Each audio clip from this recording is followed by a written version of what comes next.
Ik ben Harry Jurlings, 66 jaar oud en ik mocht een van de rollen als volgeling spelen. Wie ik die rol zie?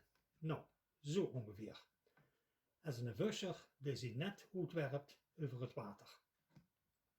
Ik woon al zo'n dik 40 jaar op een Nieuwstad en de laatste 25 jaar daarvan in dit huis. Samen met mijn gezin en de laatste jaren samen met Rosemarie, mijn vrouw.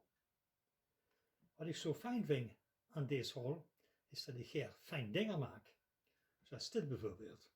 Bloemen in mijn tuin. Dat vind ik heerlijk om met bezig te zijn. Daar kan ik uren in vertoeven. Iets anders wat met deze rol te maken heeft, is dat het eens een keer een serieuze rol is. Want normaal doe ik zoiets spelen. Komische rollen. In een toneelgroep op ons dorp. Ik ben benieuwd wat het nu wordt in een serieuze rol. Ik zie er helemaal naar uit. Bedankt voor de aandacht en tot ziens.